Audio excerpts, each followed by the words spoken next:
दोस्तों क्या हो अगर मैं आपसे कहूँ कि हमारे कान का जो काम होता है वो खाली एग्जैक्टली सुनना ही नहीं होता, बट हमारे अच्छे तरीके से बॉडी को बैलेंस करना भी होता है। आपके साथ देखो बहुत बार ऐसा हुआ होगा कि आप कभी भी जब कान में जब वैक्स निकालते हो ना, आप कान में जब वैक्स निकालते हो तो कभी आपको ऐसा हुआ है कि भाई एक बार तो मैंने इसको टच कर दिया था, लेकिन बार बार मुझे करने का ऐसा मन क्यों कर रहा है, बार बार मुझे वैक्स ही निकालने का क्यों मन कर रहा है, भले से वैक्स ही खत्म हो गया कान से। तो लेकिन एक बार इसको डिस्टर्ब कर दोगे ना, बार बार इससे मन करता है यार एक बार फिर कर लेता हूँ, बार बार ऐसा फिर कर लेता हूँ, कभी उंगली से भी कर दो, कभी पेन से कर लेते, कभी ईयरबड का भी इस्तेमाल करता है, लेकिन बार बार करने मन करता है। ऐसा क्यों होता है? अगर मैं सबसे पहले आपसे क्वेश्चन पूछूँ इसी संक्षिप्त में कि हमारे कान का एग्जैक्ट काम क्या होता है, बैलेंस ही करना होता है या सुनने का होता है? अभी तुमने बताया कि हमारे कान का जो काम होता है वो सुनना भी होता है, बैलेंसिंग का होता है। तो बताओ एग्जैक्टली हमारा कान किस लिए बना होता है? सबसे मेन रीज़न क्या है हमारे कान का? तो इसका मेन रीज़न है बैलेंस करना। शॉकिंग ना? अगर दूसरा क्वेश्चन पूछूं कि क्या आपने कभी ऐसा एक्सपीरियंस किया है कि आप कभी भी अगर नाक में या गले में, ठीक है ना, गले में नहीं, नाक में या कान में दवा डालते हो आपके गले में आ जाता हो?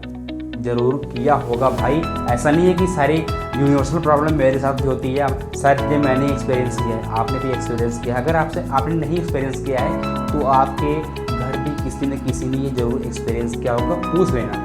अगर आपने नहीं किया तो आपके बगल में या आपके घर में कोई दूसरा बंदा या बंदी ज़रूर एक्सपीरियंस किया होगा। अब आप सोच रहे होगे कि क्या तुम्हारे कहने के अकॉर्डिंग कान या नाक से कोई होल होता है क्या, हमारे गले में आता है, इसलिए हम कभी कभी ऐसा हो जाता है कि अगर हम दवा डालते हैं वो हमारे गले में आ जाता है? Exactly something like that. लेकिन इसके बारे में जो होल इन्फॉर्मेशन है ना इस वीडियो में लाया, बहुत शानदार चीज़ें आपको पता होगी इस वीडियो में ना, तो please stay at the end of this video. लेकिन इस वीडियो को स्टार्ट करने से पहले आप सभी को हैप्पी न्यू ईयर, ठीक ना?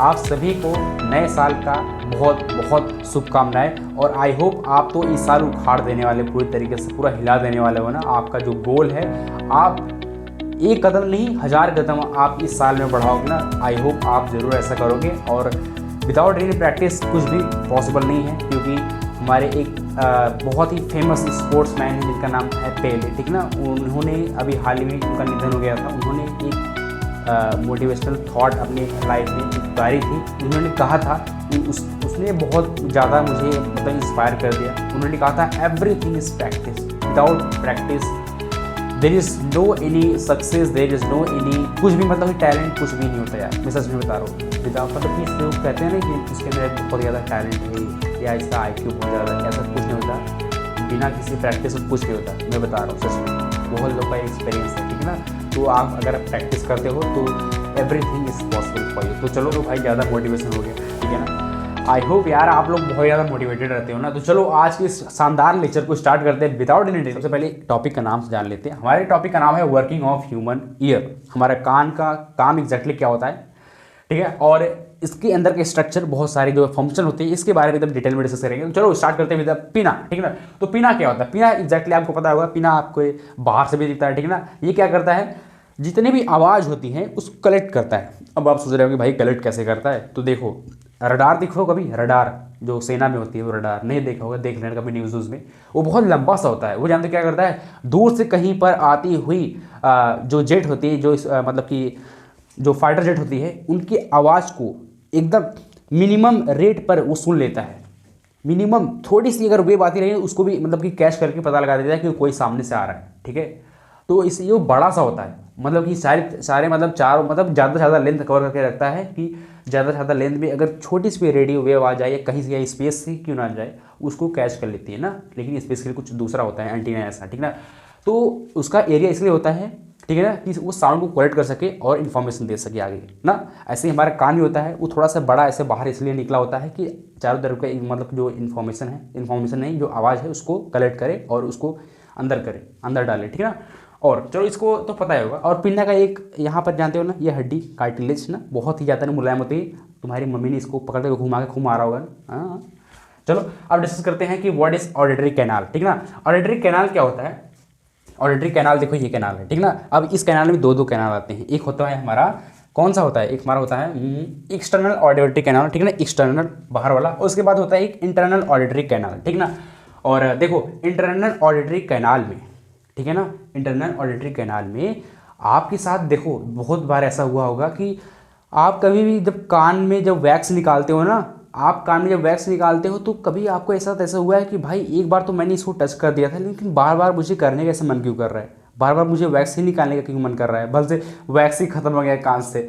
तो लेकिन एक बार इसको डिस्टर्ब कर दोगे ना, बार बार इससे मन करता है यार एक बार फिर कर लेता हूँ, बार बार ऐसा फिर कर लेता हूँ, कभी उंगली से भी कर दो, कभी पेन से कर लेते हो, कभी ईयरबड का भी इस्तेमाल करता है, लेकिन बार बार करने मन करता है। ऐसा क्यों होता है पता है?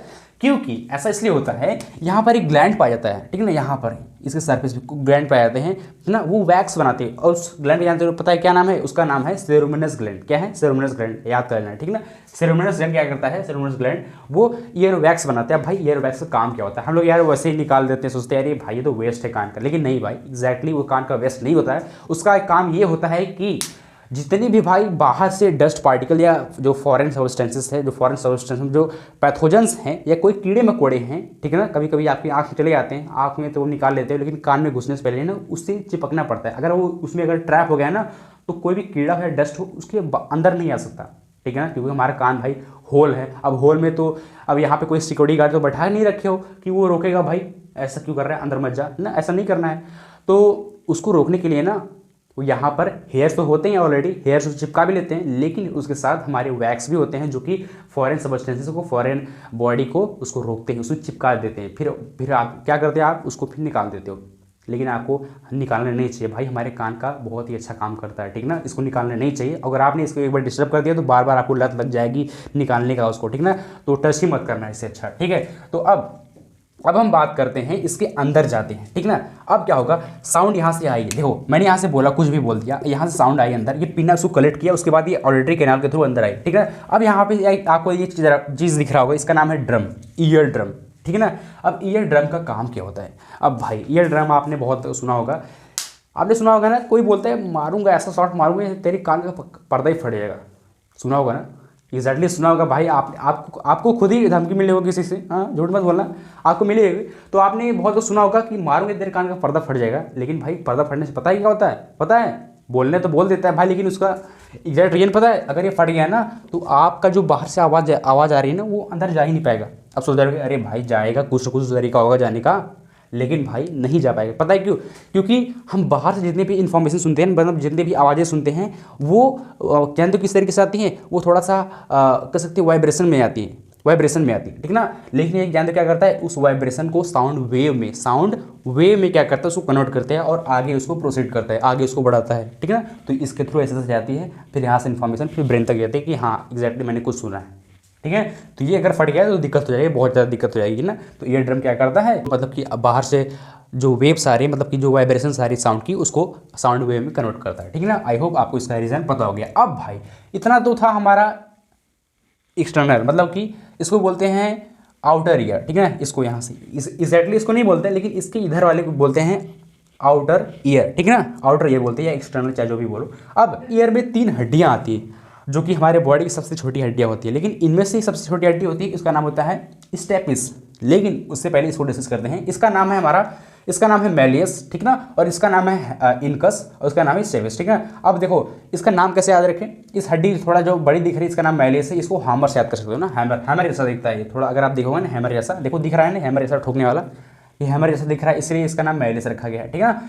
और ये इनकस, ये किसका जैसा दिख रहा है? ये एनिमल जैसा दिख रहा है। एनिमल मतलब पता है ना, मोची दिखे ना, मोची की दुकान पे जब चप्पल सिलता है तो एक एनिमल भी रखे रहता है अपने मतलब दुकान पे, उसी ठोकता रहता है ना, तो एनिमल जैसे दिख रहा है। अब ये कैसा दिख रहा है? ये आपको दिख रहा होगा, ये ऐसा कुछ घंटा ऐसा ना, लेकिन घंटा नहीं होता, ये आते हो स्टेपिस जैसा दिख रहा है। स्टेपिस जानते हो पता है क्या होता है? जब घोड़े की घुड़सवारी करोगे ना, तो आपको पैर डालने के लिए आपको देगा, तो पैर डालने वाला कुछ ऐसा दिखता है, ठीक है ना, उसको बोलते हैं स्टेपिस, ठीक है ना।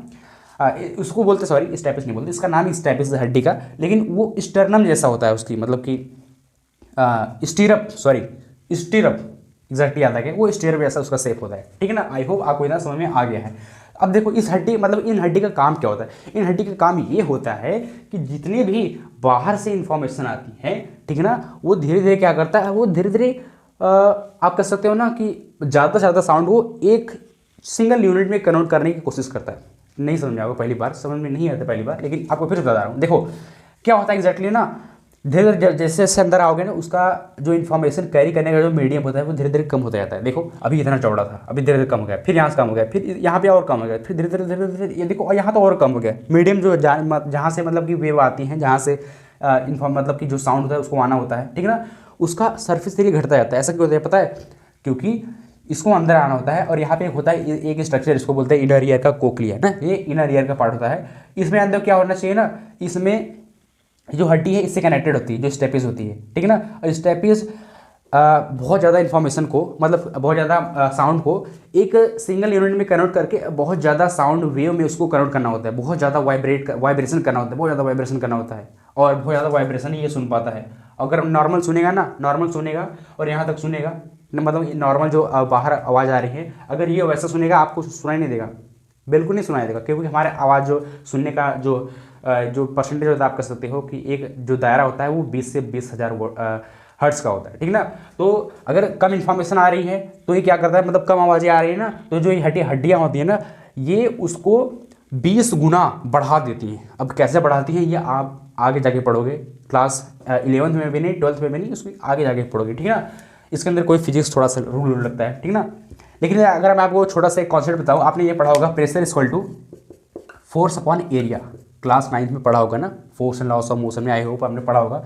तो जितना प्रेशर बढ़ाओगे ना उतना ज़्यादा, मतलब कि देखो इसको समझाने के लिए एक चीज़ बता रहा हूँ। अगर मैं आपसे कहूँ कि आप हमारे इस पर चढ़ जाइए, इस पर चढ़ जाइए, आप चढ़ जाएंगे, मुझे कुछ नहीं होगा। लेकिन अगर आपकी वजन का कोई ऐसा चीज़ जो छोटा सा हो, अगर मैं इस पर रख दूँ ना तो नहीं सह पाऊँगा, क्योंकि भाई पहले जब चढ़ाया था ना तो सरफेस एरिया बड़ा था तो मुझे कोई प्रॉब्लम नहीं आ रहा था। लेकिन जब बहुत ज़्यादा मास एक ही यूनिट पे आकर के हमारे हाथ पे है ना तो बहुत ज़्यादा दर्द करेगा, समझ रहे हो ना। अगर आप एग्जैक्टली किसी 20 किलो का आदमी को उठाओ तो उतना आपको मतलब कि नहीं होगा कि अरे भाई ये 20 किलो नहीं पता लगेगा। लेकिन 20 किलो का कोई बटखरा उठा दो, बटखरा पता है ना, बटखरा, अरे वेट पता है ना, तो उसको उठाओगे तो आपको बहुत ज़्यादा वजन फील होगा कि अरे भाई मैं 20 किलो को उस आदमी को उठाया था उतना नहीं लग रहा था, लेकिन ये बटखरे उठा रहा बहुत ज़्यादा पता नहीं क्यों लग रहा है। तो क्योंकि यहाँ बटखरे में बहुत ज़्यादा मास सिंगल यूनिट में आ गया था, तो इसलिए आपको ज़्यादा वजन लग रहा था। एग्जैक्टली ऐसे ही जितना प्रेशर बढ़ाओगे उसके लिए एरिया कम होना, ठीक है ना। प्रेशर बढ़ाओगे तो एरिया कम होना चाहिए, एरिया कम होता ही जाएगा, ठीक है ना। तो वैसे ही साउंड में ज़्यादा प्रेशर आ रहा है तो एरिया भी कम होती जा रही है, ठीक है ना। तो इसी तरीके से ये अपना आवाज़ का जो वो होता है वो बढ़ा लेता है इसी तरीके से, ठीक है ना। यहाँ प्रेशर बढ़ रहा है तो एरिया भी कम होती जा रही है और इसीलिए बहुत ज़्यादा वाइब्रेट करने लग रहा है ये, और बहुत ज़्यादा वाइब्रेशन ही ये सुन पाता है। एग्जैक्टली इसीलिए यहाँ का जो वेव है धीरे धीरे यहाँ पर आ जाएंगी, और ये उसके बाद इसके अंदर का एक फ्लूइड होता है, पता है इसके अंदर फ्लूइड होता है, और जो ये ऊपर वाला पार्ट होता है इसका, ये ऊपर वाला पार्ट वो अलग फंक्शन के लिए होता है और जो नीचे वाला अलग फंक्शन के लिए होता है, ठीक है ना। तो यहाँ पे जो सबसे पहले आएगी ना, यहाँ के जो अंदर फ्लूइड है वो हिलने लगेगा, ठीक है ना, वो हिलने लगेगा। उसके बाद यहाँ पे जो फ्लूइड है उस फ्लूइड को इलेक्ट्रिक वेव में मतलब कि कन्वर्ट करेगा ये, ठीक है ना। इलेक्ट्रिक वेव से कन्वर्ट करने के बाद यहाँ से नर्व्स निकले हुए, नर्व्स उसके बाद चले जाएंगे हमारे ब्रेन तक, और ब्रेन में कहाँ जाएंगे पता है, ब्रेन में जाएंगे सबसे पहले, हमें 4 ब्रेन तक जाएंगे, 4 ब्रेन तक, ठीक है ना। 4 ब्रेन आपको पता होगा, जैसे कि अगर आपने किसी से बोला सूर्य यार पानी लेके आओ, सॉरी मेरा नाम अगर कोई लेके बोला कि नीरज यार पानी लेके आओ, तो मैंने उसका नाम सुना, मतलब मैंने अपना नाम सुना, ठीक है ना। यहाँ से मेरे सेरेब्रम तक गया, सेरेब्रम उसके बाद रिस्पॉन्स करेगा कि हाँ चलो मुझे लेके जाना है पानी उसको ना, तो आप दे देगो, ठीक है ना। तो आपके सेरेब्रम तक आपका जो इन्फॉर्मेशन आता है यहाँ से इलेक्ट्रोमैग्नेटिक वेव से आता है, ठीक है ना। अब यहाँ पे कुछ टर्म्स हैं उसको डिस्कस कर लेते हैं। उसके बाद ये ऊपर वाला जो यहाँ पर ना ये क्यों निकले गए ऐसे ऐसे पूछले ऐसे, इसको डिस्कस करते हैं। उसके बाद हमारा आता है टिम्पैनिक मेम्ब्रेन। टिम्पैनिक मेम्ब्रेन क्या होता है, देखो यहाँ पे आपको दिख रहा है टिम्पैनिक मेम्ब्रेन, नहीं दिख रहा है ना। टिम्पैनिक मेम्ब्रेन इसी को बोलते हैं, देखो इसी को, इसको थोड़ा बायोलॉजिकल भाषा में बोलते हैं ना, ईयर ड्रम को टिम्पैनिक मेम्ब्रेन बोलते हैं। आई होप आपको अब पता लग गया है ना। अब बात करते हैं अबाउट द टिम्पैनिक कैविटी और ईयोस्टेशियन ट्यूब का ना। इसको देखो थोड़ा सा, इसको बाद में डिस्कस करेंगे, थोड़ा सा इसको और जब बढ़ाएंगे थोड़ा सा और अच्छे से फेयर बनाएंगे तब इसको डिस्कस करेंगे ना। लेकिन उससे पहले हम डिस्कस करते हैं व्हाट इज ऑसिकल्स। ऑसिकल्स क्या होते हैं? ऑसिकल्स ये होते हैं, 3 हड्डियाँ आपको दिख रही है ना, 3 हड्डियाँ, ये सब इनकस, माइलेस, इनकस एंड स्टेपिस, ये तीनों, ये सब हड्डियाँ हैं, ठीक है ना। तो ये जो तीनों हैं ये मिलकर क्या बनती हैं, ऑसिकल बनती है ना। इन तीनों को ऑसिकल भी बोलते हैं। उसके बाद हम सातवां डिस्कस करते हैं, सातवां टर्म, उसको बोलते हैं ओवल विंडो। ओवल विंडो क्या होता है? अब देखो ये कोक्लिया है ना, जो कोक्लिया है इसको खोलोगे ना, खोलोगे कुछ ऐसा होता है, खोलने के बाद ये कुछ ऐसा स्ट्रक्चर बनाता है, ऐसा या तो कुछ ऐसा होता है कि आपने अगर मेले में देखा होगा जरूर कि कोई बच्चा जब सीटी बजाता है वो अंदर जो मुड़ा होता है ना वो पूरा मतलब कि निकल जाता है पूरी तरीके से, बड़ा हो जाता है। फिर जब सांस मतलब कि उसमें देना बंद कर देता है, जब फूकना बंद कर देता है, फिर से मुड़ जाता है। सीटी होता है एक तरफ से ना, ऐसे फूकता है फिर निकल जाता है, फिर इसे बंद हो जाता है, फिर इसे निकल जाता है, ऐसे करके ना। मैं एक्सप्लेन उसको नहीं कर पा रहा हूँ, सिटी का नाम मुझे नहीं पता है, बट आपने जरूर देखा होगा यार, पता है मुझे। अब देखो तो ये कुछ इस तरीके से खुल जाता है। अगर मैं इसको खोल दूँ अच्छी तरीके से तो इस तरीके से खुलता है ना। सबसे पहले जो ऊपर एक मेम्ब्रेन होता है, नीचे एक मेम्ब्रेन होता है, ठीक ना। इसको रेजोनेंस मेम्ब्रेन बोलते हैं, इसको बेसलर मेम्ब्रेन बोलते हैं, ठीक ना। अब इसी बेसलर मेम्ब्रेन पे कुछ सीलिया आपके पाए जाते हैं। सीलिया क्या होता है पता है ना? सीलिया आपको मैंने बहुत सारे लेक्चर्स में बताया है। सीलिया मूव करते रहते हैं और इन्हीं के पीछे नर्व्स होते हैं, नर्व्स कनेक्टेड होते हैं और ये नर्व्स हमारे ब्रेन तक कनेक्टेड होते हैं, ठीक है ना। तो ये हमारे ब्रेन तक इन्फॉर्मेशन लेके आते हैं। तो क्या होता है ना, यहाँ से कोक्लिया में जब इसमें आपको पता होगा फ्लूइड है, ठीक ना।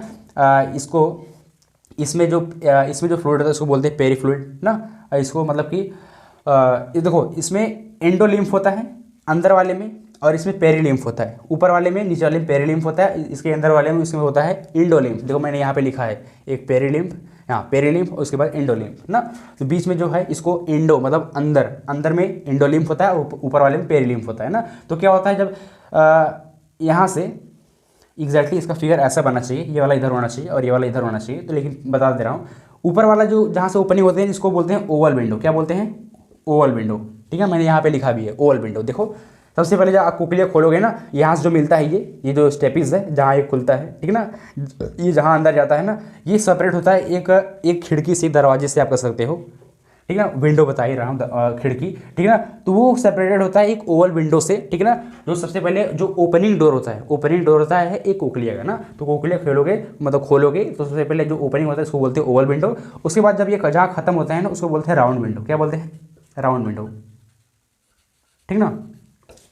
तो देखो, तो सबसे पहले क्या होता है जब यहाँ से जब इसके अंदर फ्लूइड है, वो पता होगा, तो यहाँ से जब वेव्स आई, साउंड वेव्स आई, तो इसके अंदर का जो सीलिया है ना, यहाँ पे आई सीलिया, इसके अंदर वो हिलने लगी, ठीक है ना, हिलने लगी। और क्योंकि इसके अंदर का फ्लूइड हिला है तो इसका मेम्ब्रेन भी हिलेगा। जब मेम्ब्रेन हिलेगा तो इसके अंदर का सीलिया भी हिलेगा ना। जब सीलिया हिलेगा तो इसके पीछे कुछ नर्व्स होते हैं, नर्व्स कनेक्टेड होते हैं, नर्व सेल्स, ठीक है। तो नर्व सेल्स क्या हो जाएंगे, मतलब कि इनके अंदर का जो एक्शन पोटेंशियल है वो बढ़ जाएगा, या कह सकते हैं एक्टिव हो जाएगा। उसके बाद यहाँ से जो मतलब इम्पल्सेस क्रिएट होने लगेंगे। जब इम्पल्सेस क्रिएट होंगे तो हमें जो इन्फॉर्मेशन है वो हमारे कहाँ तक जाएगा, वो हमारे जाएगा ब्रेन तक जाएगा। और ब्रेन हमें कहेगा कि हाँ भाई कोई बोल रहा है, कोई कुछ कह रहा है, उसको सुनो, ठीक है ना। मतलब कि वो सुनने की आवाज़ हमारे अंदर आ जाती है, ठीक है ना, वो हम सुन लेते हैं। जब यहाँ से इम्पल्सेस क्रिएट होती है हमारे ब्रेन तक जाती है, ठीक है ना। आई होप आपको इतना समझ में आ गया है। क्या इसमें याद करनी थी हमारे, जब इसको खोलोगे कोक्लिया को कुछ ऐसा स्ट्रक्चर बनता है। तो सबसे पहले ऊपर वाला जो होता है इसमें मतलब ये 3 कंपार्टमेंट बन जाते हैं खोलने पे, ऐसा ना 3 कंपार्टमेंट बन जाते हैं, एक ये ना, जो ये वाला इससे कनेक्टेड होता है। और जहाँ पे ये दोनों मिलते हैं ना,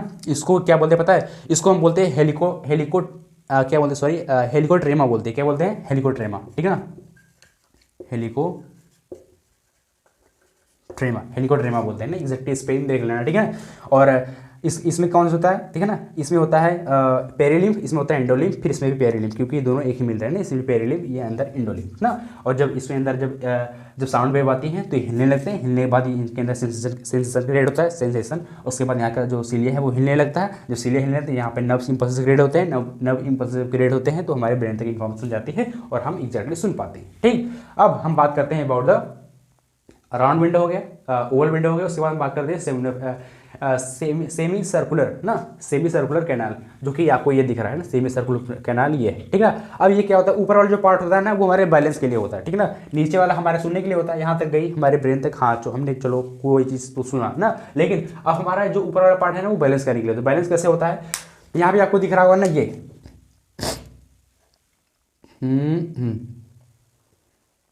ये मोटा सा आपको दिख रहा होगा ना, मोटा सा, ये मोटा जानते हो क्या बोलते हैं इसको हम बोलते हैं एम्पुला। क्या बोलते हैं? एम्पुला बोलते हैं। अब देखो एम्पुला के अंदर भी छोटा सा एक सेंसरी कह सकते ऑर्गन होता है, सेंसरी ऑर्गन, छोटा सा एकदम सेंसरी कह सकते ऑर्गन, ठीक ना। उसको हम बोलते हैं क्रिस्टा। क्या बोलते हैं? क्रिस्टा चाहे जो बोलो ना। तो क्रिस्टा में क्या होता है एग्जैक्टली, कुछ ऐसा होता है, ऐसा होता है कुछ ना। तो यहाँ पर भी कुछ ऐसा कुछ गया होता है, ठीक है ना। इसके अंदर फ्लूइड होता है, फ्लूइड एक स्पेशल टाइप का फ्लूइड होता है।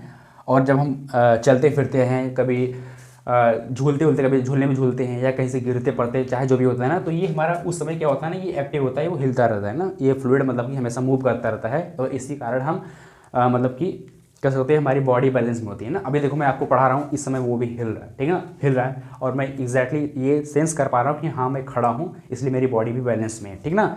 और कभी आप झूलने पे बैठ जाओ, आप कभी राइड करते हो, चक्कर लगाते हो, तो ये भी ऐसे घूमने लगता है, ऐसे घूमने लगता है। जब आप खड़े भी हो जाते हैं, एक तरीके से खड़े हो जाते हो, तभी घूमता रहता है, तभी आपको लगता है अरे बाप रे, हाँ अभी भी घूम रहा हूँ, फिर धीरे धीरे जब ये शांत होता है तब आप कहते हो अरे हाँ अब लग रहा है कि हाँ अब ऐसा नहीं हो रहा है ना, मतलब कि उसके बाद आपको थोड़ा सा अच्छा फील होता है। फिर अगर आपने ट्रेन में कभी घुमा होगा, ट्रेन में अगर 2 दिन लगातार सफर किए यहाँ से मुंबई, यार मुंबई जब पहुँच गया ऐसा लग रहा है अरे बाप रे अभी ट्रेन में ही बैठा हूँ। ऐसा क्यों लगता है पता है?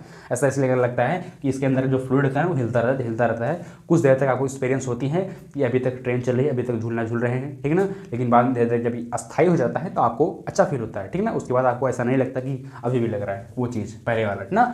तो इसके अंदर फ्लूइड हिलने लगता है ना। तो ये इसके अंदर ये देखो टेस्टा, उसके ऊपर जो फ्लूइड होता है, फ्लूइड के इधर उधर आपको पता होगा यहाँ पे नर्व्स होंगे, ठीक है, नर्व्स। फिर ये नर्व्स एग्जैक्टली कनेक्टेड होंगे, धीरे धीरे यहाँ से निकल जाएंगे, ठीक है ना। इसके नर्व्स और इसके नर्व्स कहाँ गए? इसके नर्व्स ना, ये यहाँ से नर्व निकले, यहाँ से नर्व्स निकले, ये दोनों एक ही साथ आएंगे ऐसे, ठीक ना। बट ये वाला ऑडिटरी वाला होता है और ये वाला किसका होता है? ये बैलेंस वाला होता है ना। अब देखो जो ऑडिटरी कैनाल होता है ये 8th क्रेनियल नर्व होता है, ठीक है ना। जो ऑडिटरी ये वाला होता है जो कोकाई से कोक्लिया से जाता है ना, कोक्लिया से, उसको बोलते हैं 8th क्रेनियल नर्व, ठीक ना। अब क्रेनियल नर्व आपने सुना होगा, मैंने कंट्रोल कोऑर्डिनेशन में बताया था। क्रेनियल नर्व्स क्या होते हैं? जो हमारे ब्रेन से निकलते हैं ना, those nerves which is generated through our brain ना, generated from our brain is called cranial nerves. और उसके बाद एक और था उसको बोलते थे स्पाइनल नर्व। स्पाइनल नर्व क्या था? दोज नर्व्स, जो दोज न्यूरॉन्स आप कर सकते हो which is generated from our spinal cords, उसको बोलते हैं क्रेनियल, ठीक ना।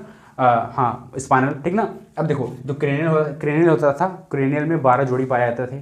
12 जोड़ी में से 8th वाला ये है ना, इसको ऑडिटरी कैनाल बोलते हैं। ऑडिटरी वाला ये मतलब ऑडियो को सुनने उनने में, सेंसेशन में मदद करता है ना, उसके सेंसेशन में मदद करता है। लेकिन 30 जोड़ी जो थी वो आपको मैंने बता दिया था कंट्रोल कोऑर्डिनेशन में ना। अगर आपने उस लेक्चर को नहीं देखा है तो प्लीज़ देख लेना ना। तो चलो, तो ये 8th क्रेनियल नर्व थी, इतना मैंने डिस्कस कर लिया।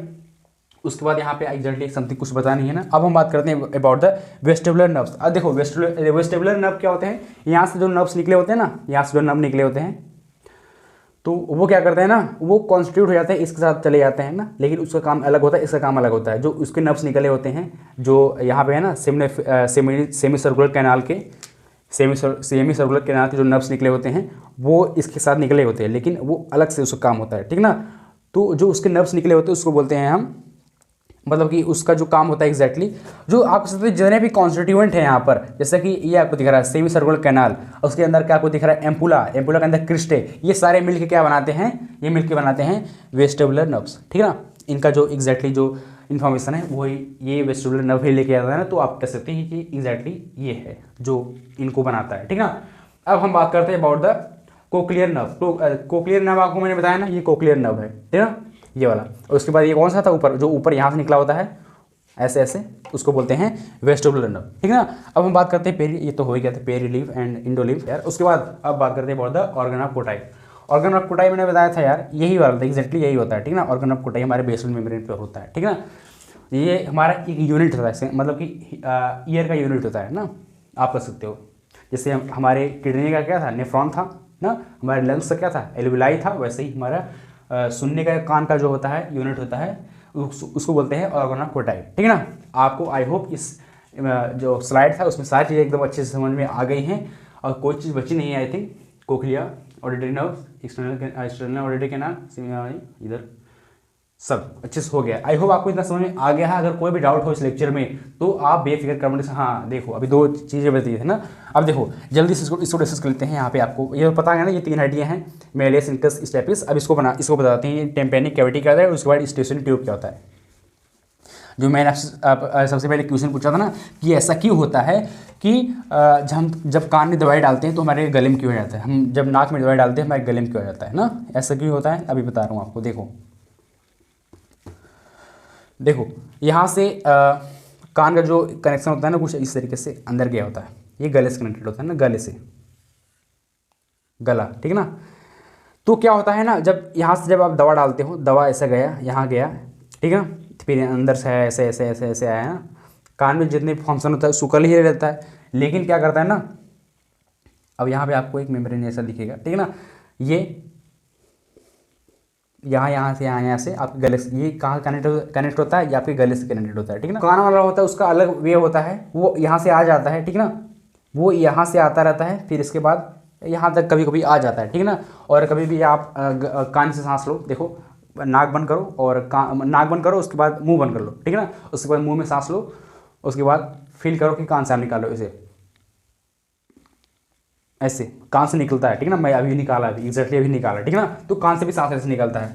यहाँ से आप ऐसे किए, अंदर से ये गले से कनेक्टेड था, ठीक है ना। आपने कान और बंद कर दिया तो यहाँ से हवा आई, ऐसे ऐसे ऐसे आई। तो कुछ यहाँ देखो, यहाँ रुकावट थी ना, यहाँ रिकॉर्ड थी, इसलिए थोड़ा बहुत कम सांस निकल पाता है। और अगर आप सोच रहे हो कि अगर क्या हम नाक और मुंह बंद करके जिंदा रह सकते हैं कान से सांस लेंगे, तो नहीं भाई, ऐसा नहीं हो सकता, क्योंकि बहुत ही कम सांस आप ले सकते हैं इससे, बहुत ही कम, मतलब बहुत ही।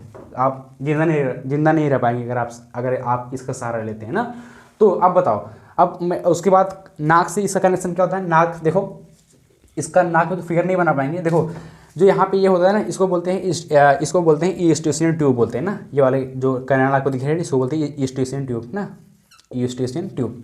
उसके बाद टिम्पैनिक कैविटी क्या होता है, जो यहाँ से यहाँ तक होता है ना, एक कैविटी जैसी होती है, यहाँ से यहाँ तक ऐसे, एग्जैक्टली इसको बोलते हैं टिम्पैनिक कैविटी, जो इसको घेरे रहती है, ठीक है ना। इसको बोलता है टिम्पैनिक कैविटी। और टिम्पैनिक कैविटी से ये हमारा निकला होता है ऐसे, यही वाला, इसको बोलते हैं ईस्ट्यूसियन ट्यूब, जो कि हमारे गले तक कनेक्टेड होता है ना। उसके बाद नाक से क्या होता है, नाक में जो मतलब कि एक होल होता है, ठीक है ना, वो हमारे गले से कनेक्टेड होता है। वो गले से कहाँ निकलता है, वो नेजोफेरिंक्स में निकलता है। फेरिंक्स आपने नाम सुना है ना, एक एग्जैक्टली ऐसा होता है नेजोफेरिंक्स ना, नाक नेजो ना, नाक से कनेक्टेड होता है। तो जब भी हम नाक में कभी दवा डालते हैं तो हमारे गले में भी कभी कभी आ जाता है ना। तो देखो एक्सपीरियंस आपने जरूर ऐसा किया होगा कि जब आपको बलगम आ रहा होता है ना, तो आप इसे सिनकते हो अंदर, ठीक ना, तो नाक से गले में आ जाता है ना चीज़ें। तो वही आप समझ गए होंगे ना क्यों आ जाता है, क्योंकि नाक से जितना वेस्ट मटेरियल होता है फिर गले में क्यों आता है, क्योंकि वो नेजोफेरिंक्स से कनेक्टेड होता है, ठीक है ना। तो यही बात होती है। तो आई होप आपको इतना समझ में आ गया है, ठीक है ना, और कोई भी दिक्कत नहीं है, आई होप नहीं है। तो चलो इस वीडियो को एंड करते हैं। आई होप आपको बहुत मज़ा आया होगा, इस लेक्चर में बहुत चीज़ें आपको सीखने को मिली होंगी ना। और मैंने जैसा कि बताया था, हमारे कान का जो काम होता है वो एग्जैक्टली बहुत ज़्यादा मतलब कि बैलेंस करने वाला होता है, ठीक है ना। ज़्यादा सुनने का तो नहीं, लेकिन बैलेंस बहुत ज़्यादा करने के लिए होता है ना। तो आई होप आपको समझ में आ गया है। अगर वीडियो पसंद आए तो एक लाइक कर देना, चैनल को सब्सक्राइब कर देना। उसके बाद मिलते हैं अपने नेक्स्ट वीडियो में। Till then take care of yourself. जय हिंद, जय भारत। उसके बाद हाँ, हमारे पुराने लेक्चर्स को मत देखना भूलना, ठीक है ना। जैसे कि मैंने आपको कंट्रोल कोऑर्डिनेशन, लाइव प्रोसेस, उसके बाद रिप्रोडक्शन किया, उसके बाद क्लास 9th के भी बहुत सारे लेक्चर्स मैंने बनाए, क्लास 10 को मैंने बनाई जो है लगभग, ठीक ना। तो आई होप आपको समझ में आ गया है ना। तो चलो मिलते हैं नेक्स्ट वीडियो में, ठीक है। Take care of self. जय हिंद, जय भारत।